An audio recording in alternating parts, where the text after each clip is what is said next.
Estamos ao vivo, mais uma quarta-feira maravilhosa, super especial aqui no Meu Querer Me Move. Hoje eu tenho o prazer de compartilhar com vocês umas notícias super incríveis, interessantes. Eu estou diante de uma super profissional. Hoje nós vamos falar sobre autismo, nós vamos falar com uma profissional aí que tem muita coisa para contar. Eu estou muito feliz, inclusive, de tê-la como nossa convidada. Estou muito feliz por ela ter aceito o nosso convite. E em alguns instantes a gente já vai estar aí online para todo mundo. Online já estamos, mas vamos estar na companhia da neuropsicopedagoga Eva Mansur. Gente, eu espero muito que vocês gostem do nosso assunto, que vocês gostem daquilo que a gente vai conversar. São assuntos extremamente relevantes e você é o nosso convidado especial para essa noite que está super Boa agradável. noite, Eva. É um prazer receber você aqui Uhum. no nosso Obrigada pelo projeto. convite, né? Eu que agradeço por você ter aceito.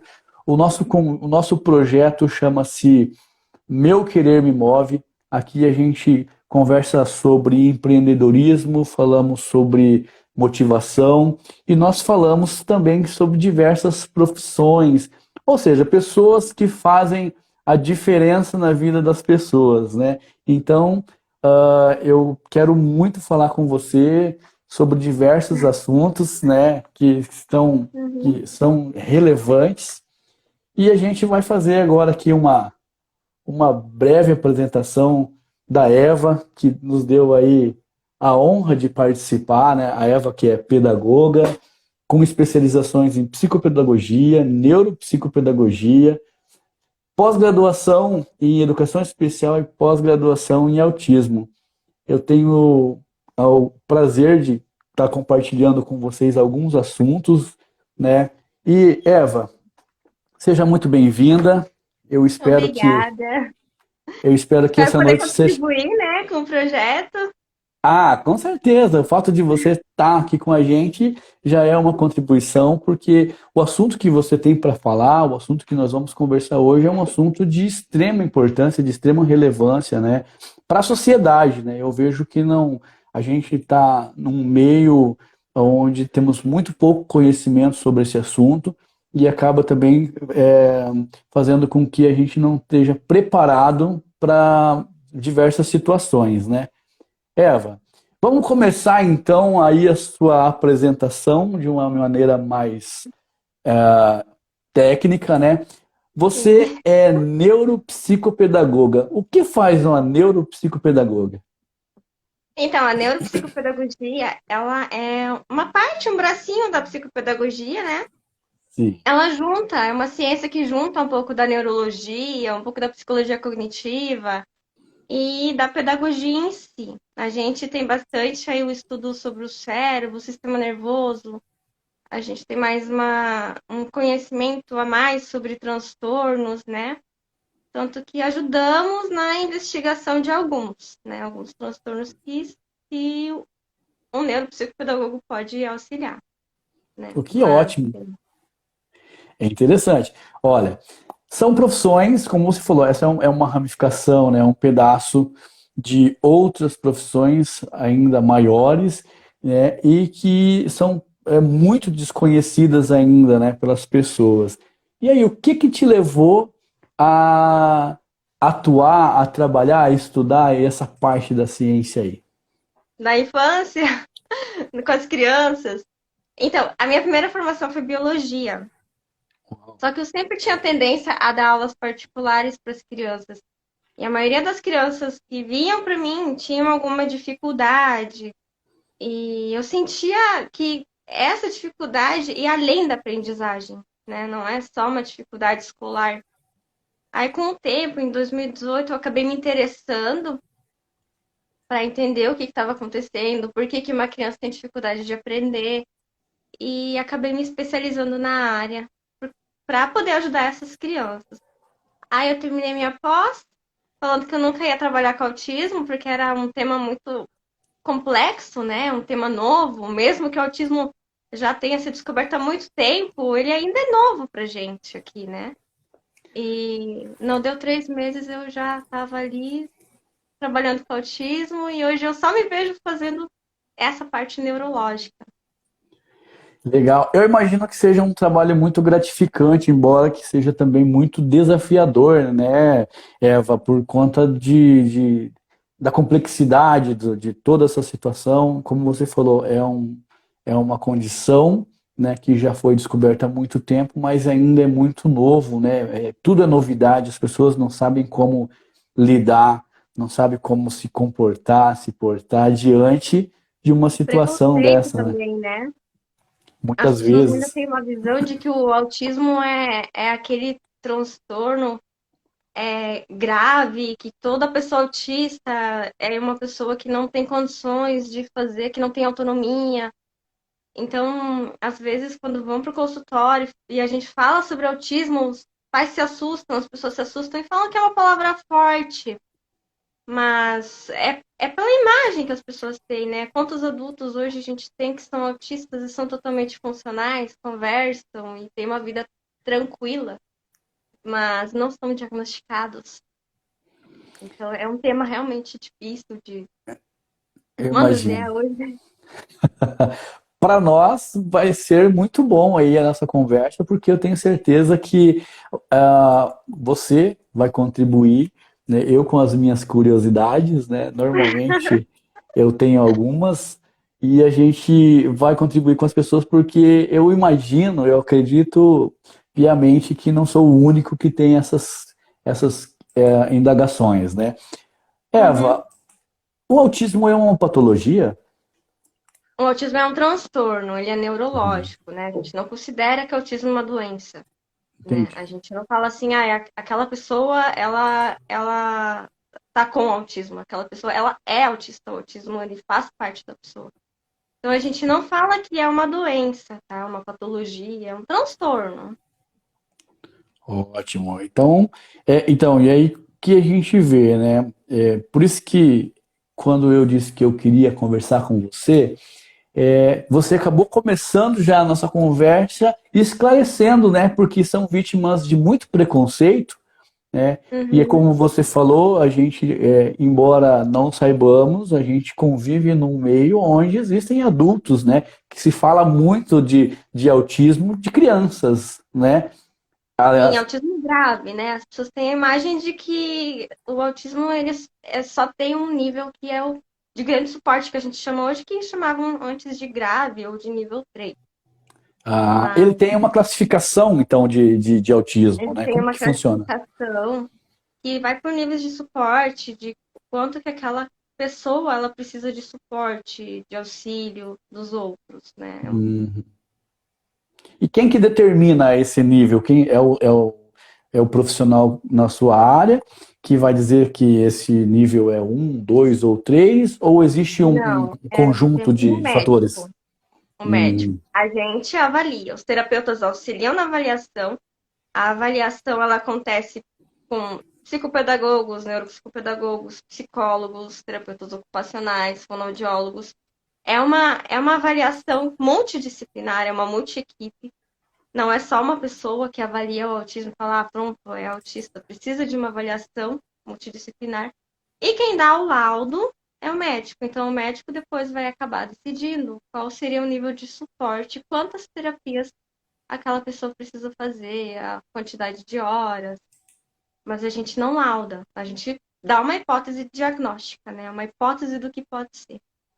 e aí vem também, né? Claro que o profissional da sua área, mas essa conclusão, eu imagino que ela tenha que vir, deveria partir de casa, mas quando você fala de preconceito, eu imagino que o preconceito ele não seja tão grande da sociedade quanto do próprio pai, que às vezes não reconhece, não admite, não aceita que o filho possa ser um autista. Isso é uma impressão minha ou isso é real?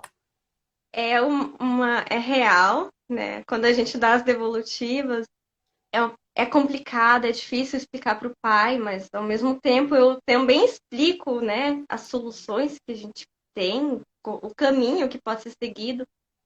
E é uma notícia difícil de um pai receber, né? Ah, o seu filho é autista. É difícil porque as informações que as pessoas têm hoje, mesmo que tenha várias informações na internet, não são muito claras. E você receber isso na sua família como uma notícia, acho que seja mais difícil. Então, a gente entende que os pais vivem um luto, o luto do diagnóstico, mas ao mesmo tempo eles não podem deixar de procurar ajudar o filho por causa desse luto, né? Então, tem a dor ali da aceitação, mas ao mesmo tempo a gente precisa ajudar a criança, eles precisam ajudar a criança para que ela possa se desenvolver. Ótimo. E esse diagnóstico, ele precisa ser feito quanto antes, ele reconhecido, ele tratado, melhora o resultado e melhora a vida também da pessoa que tem o autismo, né? Sim, a gente hoje fala muito de estimulação precoce ou intervenção precoce. Então, por exemplo, assim, o nosso cérebro, né, ele tem muita neuroplasticidade quando a gente é criança. Claro que agora você ainda tem, mas quando criança, as comunicações, as sinapses neuronais, elas aumentam, né? Elas são muito rápidas. Então, se uma criança tem um acometimento, um transtorno, eu posso, com as intervenções, fazer com que ela aprenda mais rápido. Isso até os 3 aninhos. Alguns até os 6, mas até os 3 anos é mais, digamos, cientificamente está comprovado que eu consigo estimular mais uma criança até os 3 anos, ela tem mais ganhos. Por isso que hoje nós falamos muito sobre protocolo, né? Avaliar a criança desde os primeiros sinais, observar se tem algum atraso. Tem listas agora que os médicos seguem do que a criança está fazendo aos 4 meses, aos 6, aos 8.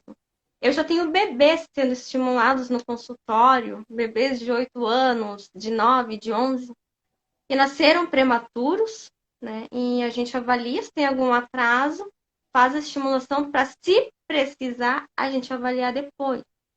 Olha Porque como quanto isso é mais interessante. cedo, melhor, né? E eu E tinha posto, sabe, Eva, como uma das perguntas aí, uma das dúvidas era justamente isso aí. Quando que pode se ter um diagnóstico sobre isso, né? Sobre essa situação? Quando que é possível identificar um autista? Existe?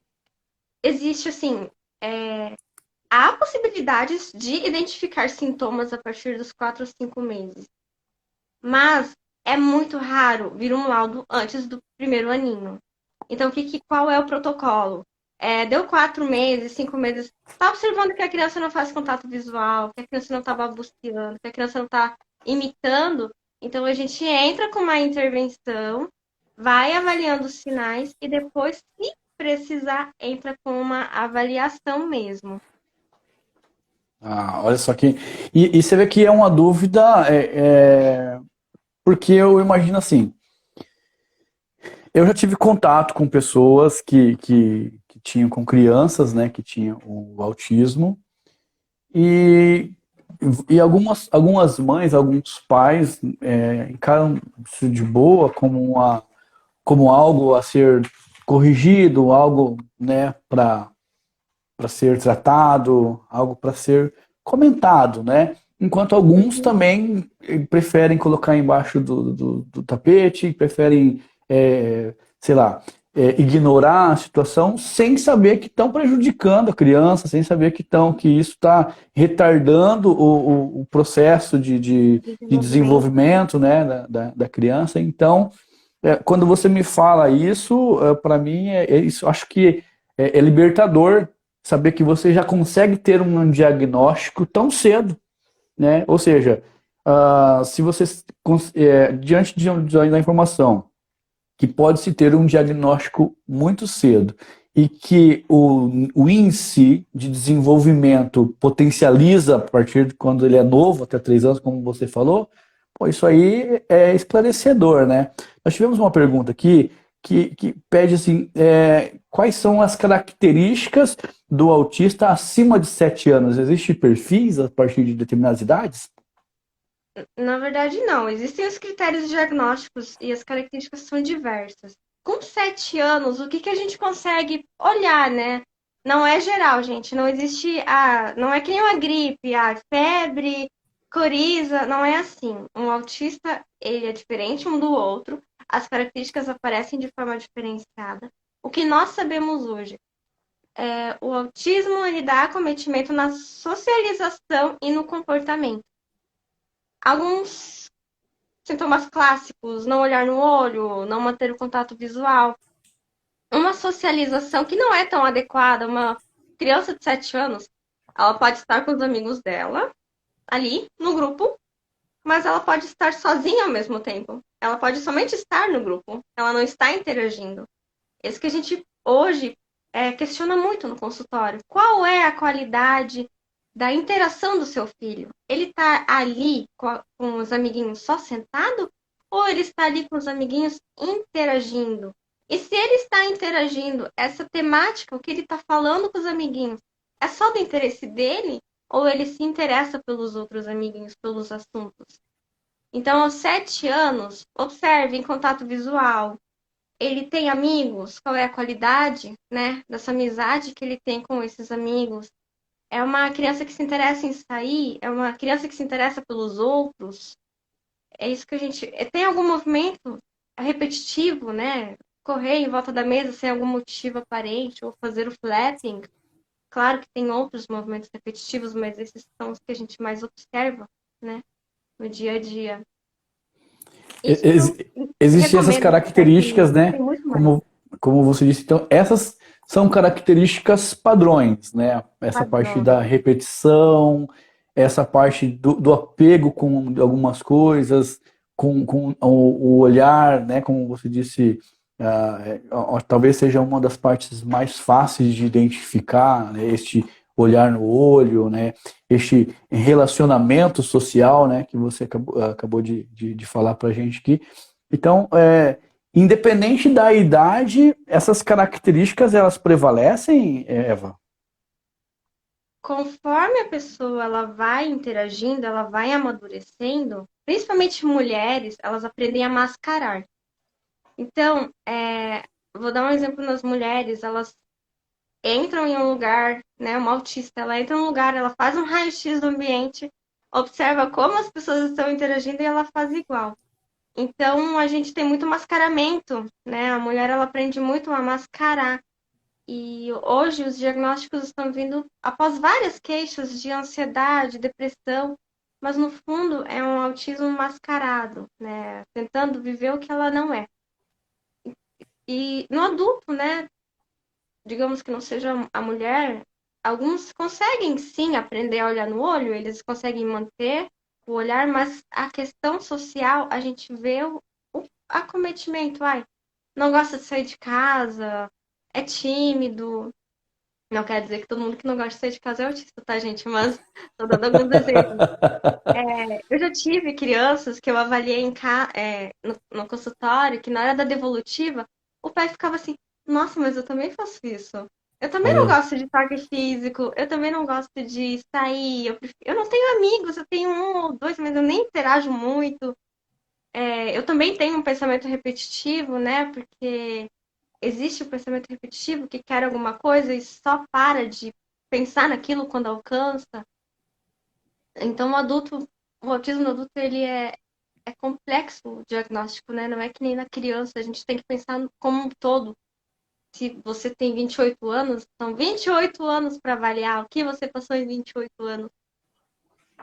e eu imagino que aí venha uma dificuldade potencializada, até porque como que se muda, né? Um estilo de vida, né? A pessoa passou a vida inteira, muitas vezes, sem saber dessa Ela possibilidade, né, de ser um autista, né? E aí também reforça, né, aquilo que você falou no começo da nossa conversa, que não há motivos para preconceito, né? Que a pessoa passou a vida inteira sem ela própria saber que tinha um autismo, por mais que seja um grau leve, né?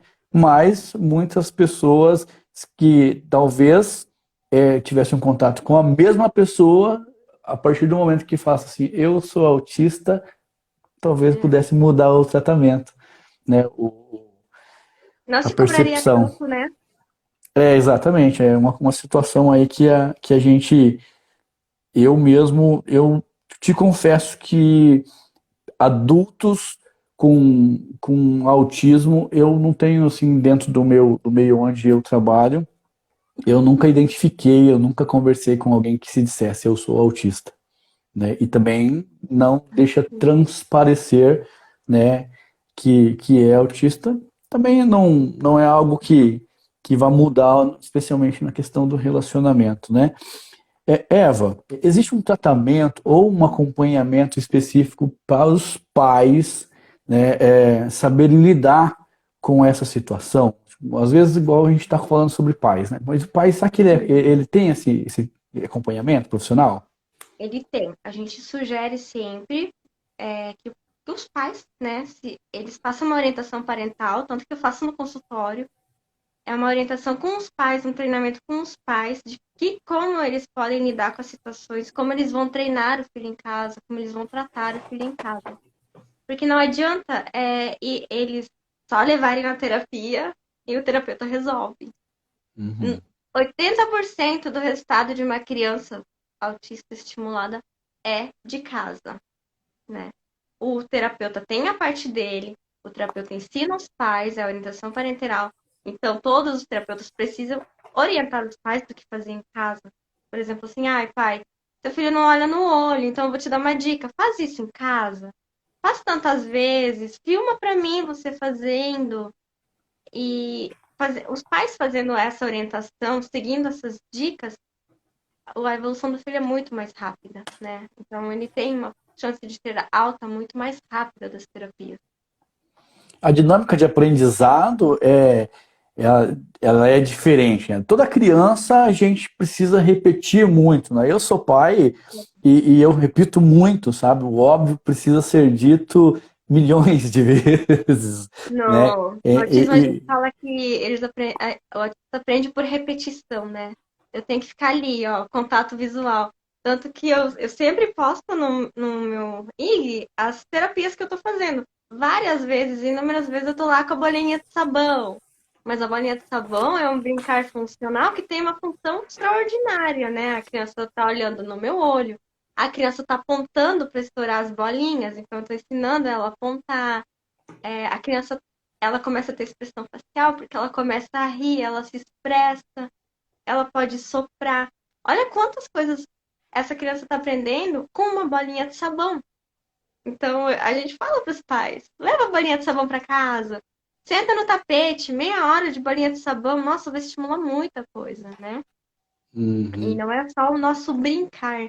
Porque eu recebo várias perguntas no meu IG. Nossa, mas toda criança quer ter o trabalho que você tem, quer brincar com as crianças. E fica assim, gente, todo brincar que eu tenho ali tem uma finalidade, né? É. E Eva, como que é aí agora profissionalmente, como que você acompanha, assim, como você considera o teu resultado, né? Eu imagino que seja algo que seja amoroso, né, no dia a dia, né? E como que você se motiva para você continuar nesse trabalho? Como que é o teu resultado? Eu avalio as crianças, né? Uhum. Então, um dos resultados que eu tenho é poder entregar um relatório para o pai ou para a mãe, mostrando assim, olha, esse é o caminho que você tem que seguir. É isso aqui que você tem que seguir. Se os pais não têm condições, eu falo, olha, você vai lá na Defensoria Pública da União, você vai fazer isso, isso e isso. Então, ter. Eu tenho vários amigos terapeutas que me ajudam a fazer um trabalho social também, porque a gente sabe que é um tratamento custoso, que nem todo mundo tem acesso, que o SUS oferece, mas o SUS está com filas. Então, na minha avaliação, eu fico feliz de estar entregando um relatório que vai ajudar os pais dos meus pacientes. Tanto que eu sempre falo para os médicos, o meu relatório não é para você, o meu relatório é para os pais. É para o pai pegar aquilo ali, ler e ele compreender o filho. Na terapia, quando eu faço a avaliação, eu faço todo um mapeamento dos atrasos globais da criança, de todas as áreas. Então, eu, como neuropsicopedagoga, não trabalho somente uma área, eu trabalho um pouquinho de cada área. Não substituo os outros terapeutas, jamais. Mas eu monto meus objetivos E de pouco em pouco eu vou alcançando. Por exemplo, esse mês, o que que eu quero fazer com essa criança? Eu quero que ela sente.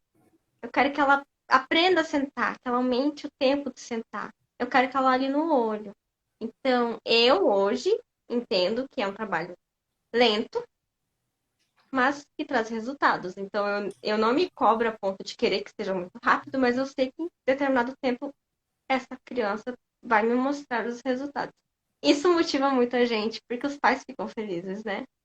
Teve criança Entendi. lá no consultório que nunca tinha colocado um Lego. A criança tinha 4 aninhos, né? Nunca tinha encaixado um Lego. E eu fiquei nas sessões toda hora mostrando um Lego. E o dia que a criança pegou o Lego e colocou, nossa, eu vi os pais chorarem de emoção. Então, isso motiva a gente. Isso é algo assim que eu chego na clínica feliz por causa disso, porque muda, né? Muda a vida. Eu quero, durante o nosso bate-papo aqui, eu não posso deixar para o final para te parabenizar pelo seu trabalho, porque eu vejo a emoção nos seus olhos quando você fala desses resultados. É É, muito eu, gostoso o trabalho, gente. eu imagino que seja gratificante, o que a gente fala muito aqui no canal de você fazer aquilo que você gosta, né? Da realização profissional. Eu vejo isso em você, né? Hoje você trabalha numa clínica particular, né? Uhum. É, Eva, existe amparo, existe tratamento no sistema público eficaz aqui em Foz para o autista? Tem sim. Foz do Iguaçu tem o SER 4, Uhum. que trabalha com transtornos do neurodesenvolvimento e com outros transtornos também. É uma equipe grande do município de TOs, fonos, neuropediatra, psicólogos e também na cidade, em alguns pontos, que nem na PA e na PASF tem os fonoaudiólogos que também atuam ali. Na CDD também tem uma escola que trata crianças neurotípicas no Jardim Central, eu esqueci o nome da escola. Então, o município lhe dá um apoio, mas infelizmente é o SUS e a gente tem as filas, né? Tem as filas de espera para terapias, porque não é só uma terapia, é um tratamento longo. Eu imagino que quando se trata de uma corrida contra o tempo, né, quando você entende que o resultado ele parte de cedo, de um acompanhamento constante, né, eu imagino que essas filas elas devem ser tão ruins quanto as convencionais, né, que nós temos no sistema público. Embora que eu acho que a gente tem uma dádiva aí ter esse sistema público, por mais que seja deficitário, né? Eu Uhum. vejo o sistema público como uma fonte muito boa para nós. A gente tem aí alguns nossos vizinhos aqui de países aqui que não tem, né, um sistema público como o nosso. Não que o nosso seja muito bom, Mas é mas muito temos, útil. mas É temos, muito útil. né? Tanto que aqui em Foz, eu não sei se foi em nível nacional, mas aqui em Foz eles estabeleceram um protocolo. Se a criança nasce prematura o neuropediatra, ele observa alguns sintomas característicos do autismo, essa criança já vai para o SER 4, ela recebe terapias, ela recebe acompanhamentos até chegar ao ponto que ela vai passar para avaliação para ver se tem autismo ou não. Então, isso o SUS está oferecendo, né? Olha que No maravilha, né? particular, eu não vi ainda uma ação dessas. Claro que tem os médicos agora que eu estou muito feliz que tem os pediatras que estão observando as crianças, estão enviando para avaliação de desenvolvimento. Eu tenho já 3 ou 4 pediatras que me enviam para avaliar o desenvolvimento das crianças antes do primeiro ano de idade. Então, a gente já está tendo uma conscientização entre as pessoas do como isso e quanto isso é importante. Porque não é o tempo da criança, né? É o desenvolvimento da criança. A Entendi. gente tem os marcos que precisam ser seguidos. Então, se a criança não tem a fala até os 2 anos, ela tem um atraso, por algum motivo. Não necessariamente um transtorno, porque está numa pandemia, mas ela tem um atraso e isso precisa ser olhado com carinho. Então, a gente precisa pecar pelo excesso do que pela falta, né? É um ótimo conselho para vocês pais que estão nos assistindo. Ouça com atenção, com carinho aí o que essa profissional está falando sobre a importância deste acompanhamento. Não é feio, não é depreciativo, não é pejorativo, muito pelo contrário, é engrandecedor quando um pai tem essa preocupação, quando um pai procura ajuda, quando nós, pais, não sabemos de tudo, muito pelo contrário, somos seres que estamos em construção constante e essas condições, essas situações que a gente tem vivido aí e observado, especialmente com relação ao autismo, é muito novo. Então, sempre que você puder, procure. A Eva acabou de falar que a gente tem recursos no sistema público de saúde, mas como se trata da qualidade de vida dos nossos filhos, uma vez que você encontrou uma dificuldade no sistema público, não deixe de procurar um profissional por conta disso, porque vai fazer toda a diferença na vida do seu filho, né? Eva, a origem do autismo. O autismo ele é hereditário? Como que funciona isso? É uma combinação genética? De onde, qual que é a origem? Nossa, esse tema é muito polêmico. Autismo é genético. Não quer dizer que é hereditário, né? Entendi. É muito. Por que que é muito polêmico? Porque as pessoas confundem genético com hereditário. Não é. Uhum. É um transtorno acometido por gene e não necessariamente os pais são autistas. Ele está no gene. Tem criança que é autista, acabou, que o pai também é, a mãe também é. Tem ali na família alguém autista, mas isso não é via de regra, não é algo que assim, do pai para o filho. Outra coisa que isso eu tô falando da parte intrínseca do corpo, né? Tem os Uhum. fatores ambientais também, que são, a gente conhece fatores ambientais como fatores externos. Idade da mãe, idade do pai, se houve uso de drogas ilícitas na gravidez, se houve carga de estresse, qualidade, né? Sobrepeso, se é obeso, se tem se a mulher tem as vitaminas em dia. Então, assim, vai muito das características externas, né? Hoje tem gente que fala que até por intolerâncias alimentares, mas nós não temos certeza de nada. Infelizmente, a gente não tem essa certeza do Entendi. porquê. Antigamente falavam que era por causa da mulher, que era considerada geladeira fria, que daí tinha um filho autista. Isso não existe. A vacina não causa autismo, né? Não causa uma mutação genética a ponto da criança ter um autismo. Então a gente não tem nada assim. Tem os testes genéticos hoje, não são 100% fiéis, porque todos os dias o nosso corpo está renovando as células, todos os dias tem sequenciamento novo de DNA no nosso corpo, então não é algo que a gente consegue se agarrar. O autismo é muito clínico, né? É muito observável, é muito no olho. Mas não é bater o olho. Olhou, bateu. É, Entendi. E é tão estranho, né? Porque, como você falou, eu acho que é muito sensato quando um profissional ele fala, reconhece, né?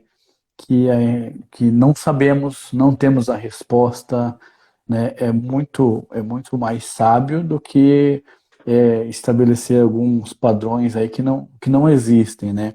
Essa questão do que você acabou de falar, dessa combinação genética, acaba gerando ainda, talvez, mais dúvidas, porque às vezes tem um irmão que não é, né? Ou dois, três irmãos que não são, o quarto o muito terceiro né? Então são situações assim que eu vejo que poderia haver outras, né? Mas, como você disse, não se tem aí uma resposta exata para a não. origem, né? A causa, né? Do Tanto que se autismo. tivesse a causa, a gente teria a solução, né? A Muito gente não tem, provável. não tem a solução. Não tem a É, solução 100%. Uma pessoa não deixa de ser autista. Entendi. Eu não posso impedir de ter um filho autista, né? A gente não sabe. E essa era a minha próxima pergunta. Existe alguma prevenção, algo que possa ser feito para diminuir, né, essa possibilidade? Na verdade, assim, o que a gente sugere hoje? Alimentação saudável, um pré-natal adequado, uma suplementação de vitaminas correta, né? Ferritina, ferro sérico, ácido fólico, mas não tá assim, isso vai deixar com que eu não tenha filhos autistas, né? Não existe uma dieta perfeita para isso. Eu vi gente já cortando glúten e lactose para não ter um filho autista, mas não é a solução. Vai muito, muito além, né? São Muito além. situações, são situações que, pelo que eu vejo, ah, ainda temos muito, né, para descobrir, muito para aprender, né? Como eu te falei, sou um total leigo desse assunto, né? Eu tenho todas essas curiosidades que eu te falei, porque eu convivi com pessoas que, como eu te falei, em algum momento queriam forçar o filho a estudar na escola convencional, junto com crianças que não têm autismo, junto com profissionais que não estão preparados para trabalhar com autismo. E isso prejudica, né? Isso já é eu quase que arrisco falar que é uma patologia dos pais, né? Que é essa teimosia É, de insistir que, pelo amor de Deus, meu filho não tem. Mas tem que assim, chegar aos outros, né? acaba prejudicando tanto, né? Porque hoje eu vejo na escola pública, eu acredito que na particular também tenha, mas assim, tem um acompanhamento, tem uma preparação do corpo do docente, dos professores, da escola em contexto geral, né? Qual é a conduta na educação? É que a gente não segrega, não é o autista ou qualquer criança com condição especial, ele precisa estar na sala regular. Só se ela tiver um acometimento, uma deficiência intelectual, um acometimento grave a ponto de que ela não possa estar naquela sala regular. O que a gente precisa fazer por essa criança dentro da sala regular? Um professor de apoio, um auxiliar de apoio. E a escola é obrigada a montar um planejamento educacional de inclusão. Esse planejamento educacional de inclusão precisa ser feito para aquela criança especial. É a mesma coisa que agora eles fizeram, né? Que o cadeirante tem um elevador específico para ele, tem uma rampa específica. Hoje, na maioria dos lugares que você vai, tem essa inclusão. A criança especial também precisa ter essa inclusão dentro da escola. A escola precisa estar preparada para isso. Infelizmente, nem todas estão preparadas para isso, né? Poucas são as escolas que têm esse acesso. Poucos são os pais que têm acesso a um professor auxiliar que auxilia a criança. Mas é de direito, está previsto em lei, né? E os pais, o que a gente sempre fala para os pais? Uma criança com necessidades especiais, se ela tiver, né, esse acometimento na aprendizagem, ela não vai ter o mesmo nível que os coleguinhas de sala. Mas também tem a criança com necessidades especiais que ela tem uma condição de aprendizagem superior aos coleguinhas da sala. Não é sempre que esse transtorno vai vir com uma dificuldade escolar. Entendi. Eva, agora eu fiquei um pouco confuso. por- Não, assim, deixa eu te explicar. Tudo que a gente tem conversado, eu acho que o que é mais evidente no perfil de um autista que nós acabamos de falar sobre o relacionamento social. E eu Uhum. vejo assim que muitos das pessoas que têm este perfil, eles não gostam de barulho, eles não gostam de muito movimento, muitas pessoas, né? E essa inserção da criança, é, ela o resultado é eficaz? Na escola? É, Então, a escola precisa se adequar. a sala de aula não precisa ter tanto barulho igual como tem. O Uhum, parabéns não precisa ser, é todo mundo gritando parabéns, né? uhum, É essa inclusão que a gente tenta, né, conduzir nas escolas. É uma inclusão onde as outras crianças respeitem a criança em si, mas não deixem de conviver o que elas têm que conviver numa escola por causa dessa criança que tem um autismo. Por que uhum. isso? Porque uma criança autista, se eu coloco ela em uma sala regular, ela vai aprender também com essas crianças, ela vai também socializar com essas crianças. Porque, gente, nós, seres humanos, aprendemos pela imitação. Então, a gente consegue ensinar essa criança a socializar. A gente consegue ensinar essa criança a ter uma imitação adequada. É o direito dela, né, de conviver na sociedade.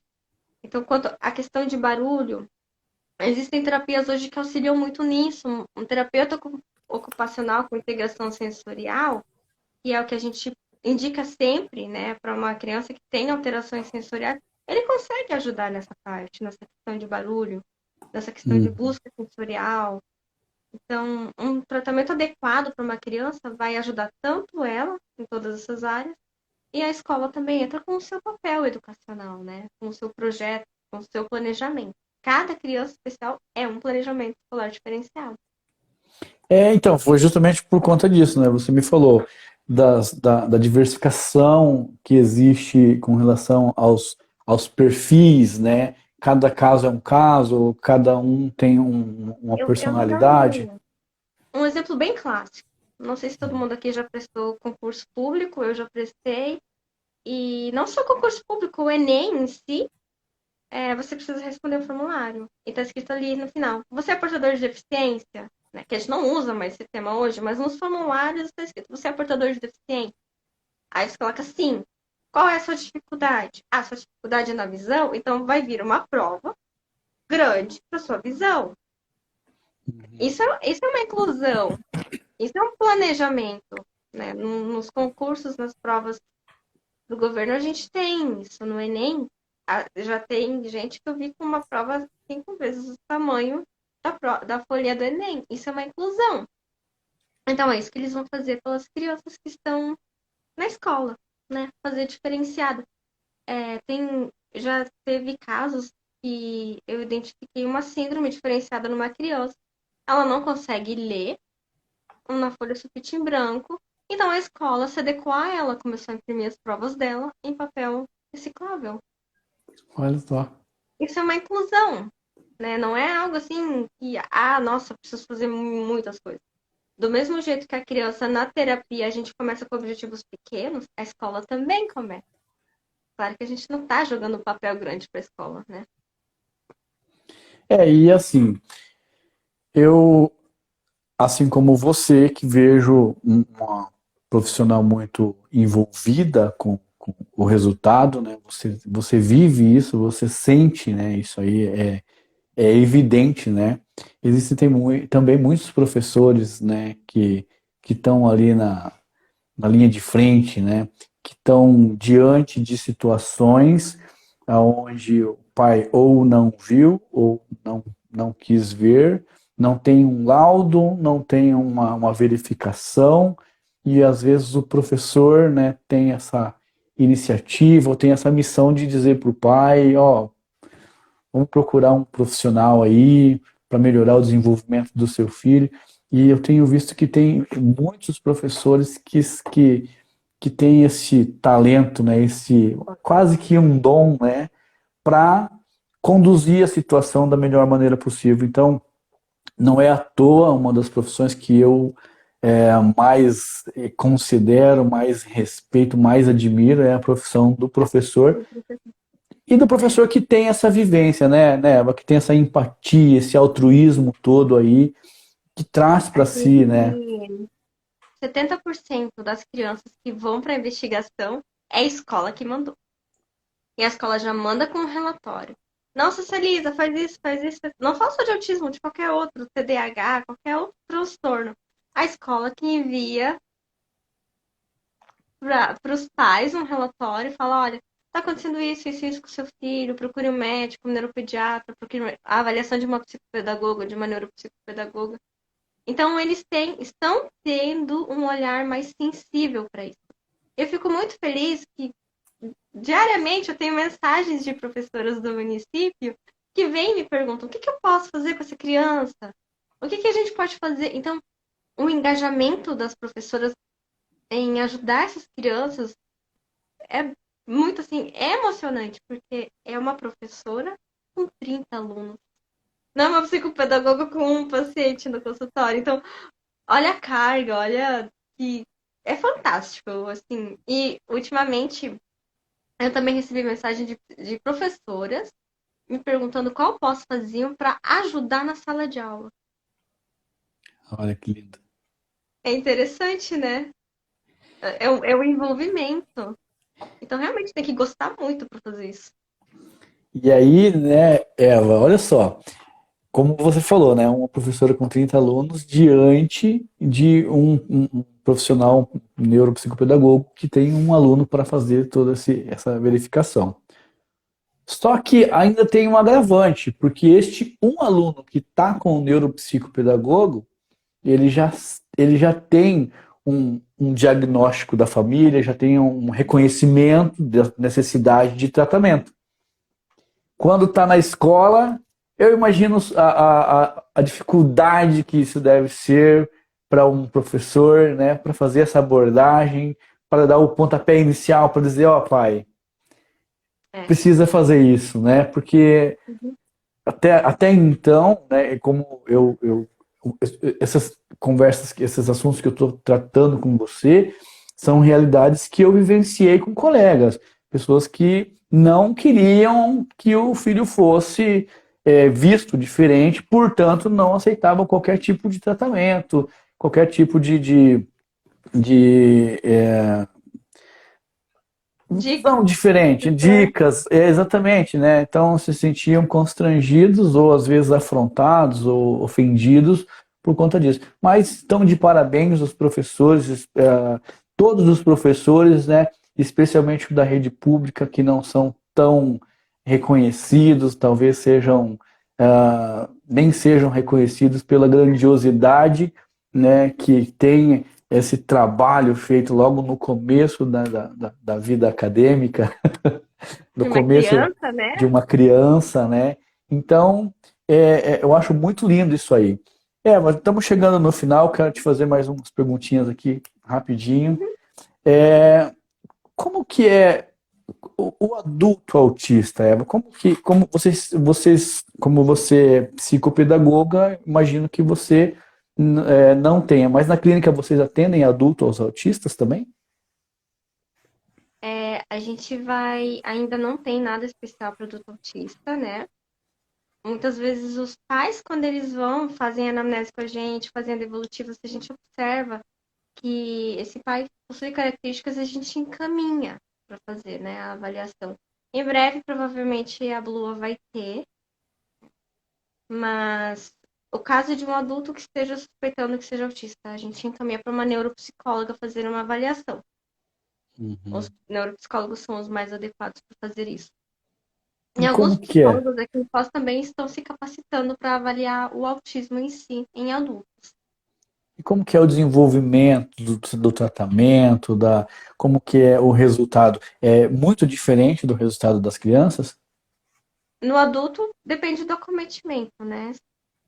Agora o encaminhamento básico de agora é psicologia, terapia cognitiva comportamental, pelas questões das habilidades sociais. Porque se for um adulto que ainda não tem o diagnóstico, então a gente considera que ele é uma pessoa mais funcional e seus acometimentos estejam na parte de socialização. Então ele recebe um acompanhamento com psicólogo, com psiquiatra em associação ou com psicólogo e neurologista. E é outra fonte de preconceito, né? Quando você fala para alguém procurar um psicólogo, um psiquiatra, normalmente a devolutiva não é. São situações. Eu falo uma coisa para os pais dos meus pacientes. Em época de pandemia, as pessoas ficarem em casa, as pessoas ficarem sem trabalho. Quem hoje não precisa de uma psicóloga? Quem não Não passou por uma é. crise de ansiedade? Quem não teve insônia, né? Então, o psicólogo e o psiquiatra, eles cuidam da saúde mental. As pessoas têm que tirar esse tabu, né? E aqui em Foz a gente tem profissionais que eles tentam conscientizar que sim, é importante você ir num psiquiatra se você precisa. É a sua saúde mental. É o seu cuidar, né? Em uma terapia com psicólogo, todo mundo precisa. Ao invés de ficar tentando no ouvido dos amigos, vai no psicólogo. Mais eficaz, né? O resultado é melhor. Nós estivemos aqui, é, entre os convidados, nós tivemos uma psicóloga, a doutora Elaine, uma querida, uma pessoa fantástica, tenho uma admiração muito grande por ela, também contribuiu bastante aqui com as minhas dúvidas, né? Mas você viu que é tranquilo, né? As minhas dúvidas são as dúvidas de todo mundo, São as de todo mundo. Eu fiquei da pensando, maioria, né? quem vai me perguntar, será que são coisas mirabolantes? Porque assim, como a gente eu sou da área, então eu tento explicar de uma forma mais simplificada, só que daí eu Sim. penso de uma forma mais complexa. E o que o básico parece óbvio, mas ele não é. Pois é, Não é é assim mesmo. óbvio. Eva, aqui a gente fala sobre, no canal a gente fala muito sobre motivação, sobre empreendedorismo, né, que foi a origem aqui do nosso projeto, os dois. Eu entendo que para você hoje empreender em qualquer situação, qualquer comércio, qualquer coisa que vai empreender, você precisa ter uma carga de motivação constante. Uhum. Você contribuiu muito hoje para essas motivações, né? A minha motivação. Eu vejo que existem pessoas como você aí que ajudam, que fazem a diferença na vida das pessoas, né? Eu tento fazer isso de uma maneira muito mais simples, uma maneira muito menos eficaz e muito menos impactante com você. Por isso admiro tanto o seu trabalho, né? Por isso fiz tanta questão que você estivesse aqui com a gente. Uma Essa outra coisa, paciência, né? Aí eu consegui responder. como eu falei, né? Eu tinha certeza que seria muito legal. Eva, a gente fala aqui, diante de todas essas coisas aí que eu acabei de te falar, motivação, empreendedorismo, eu sempre gosto de fazer uma reflexão com as pessoas que se submetem à nossa live, que é sobre o sucesso. O que é sucesso para você, Eva Mansur? Hoje, pra mim, eu consegui, pra mim, eu consegui ajudar o próximo de coração, assim, sabe? Eu não é nem o que eu recebo por isso. Não é. Para mim, o sucesso hoje não é monetário. É o que eu vejo de como eu contribuo com o outro, tá? O quanto aquela criança evoluiu, o quanto aqueles pais, o quanto eu ajudei aqueles pais com uma avaliação do filho. Isso para mim é sucesso, é poder ajudar o outro sem precisar esperar muita coisa, né? Em troca. Que legal. Era tudo o que eu esperava. Eu acho que as pessoas que nos assistem, assim como eu, ficaram muito felizes pelas informações, pelas coisas que a gente conversou aqui. São coisas que para você é simples, porque faz parte do teu cotidiano, faz parte do teu dia a dia, mas é, eu acho que as pessoas precisam saber mais sobre isso, né? Não só sobre o autismo, né? De repente, em algum outro momento, aí a gente volte a se encontrar para falar sobre o TDAH que você falou agora há pouco. Eu sei que você Sim. também tem outras áreas que você atua, não é só o autismo, né? Uhum. Eu sei que você é uma pessoa muito estudiosa. Então, quero te agradecer de coração por você ter aceito o convite. Fiquei muito feliz. Foi um prazer conversar com você. Eu espero que nós tenhamos a oportunidade de conversar mais vezes. Eu espero Ah, que as com certeza. pessoas. Agora eu já tô me adaptando às lives. Ah, já tá craque já, né? Já. Então, Esse teu medo, eu não sei por quê, porque o teu Instagram também é bem frequentado e eu vejo que você posta bastante coisa, É né? vídeo todo dia. Então já não tenho muito medo. Mas enfim, muito obrigado mesmo de coração, tá? Eu espero Obrigada pelo que as pessoas convite. que nos assistiram tenham tido a mesma alegria que eu estou sentindo agora de ter participado dessa 1 hora com você aqui durante a nossa live. Gratidão a todos que viram. E também eu estou à disposição, meu Insta tá aberto. Eu respondo todas as mensagens no meu direct. Então, assim, se vocês tiverem dúvida, eu estou à disposição, alguma ajuda, estou lá. Fala aí qual que é o seu arroba para as pessoas te procurarem. É Eva_Mansur. Eu vou escrever ele aqui embaixo. Para as pessoas que desejam, ou para as pessoas que ficaram com alguma dúvida sobre o que nós conversamos aqui, ou sobre outras, né? Pode inclusive ali dar uma olhada no perfil da Eva, no perfil da clínica, vai ver que o que eu estou falando sobre ela é super, super verdadeiro, porque ela realmente tem bastante coisa para falar, bastante coisa para conversar. Não precisa ser um expert para entender, para perceber que é uma profissional de level hard, né? De nível alto. Obrigada. Obrigado a você, Eva. Foi um prazer, hein? Prazer o meu. Tchau, tchau. Tchau, tchau.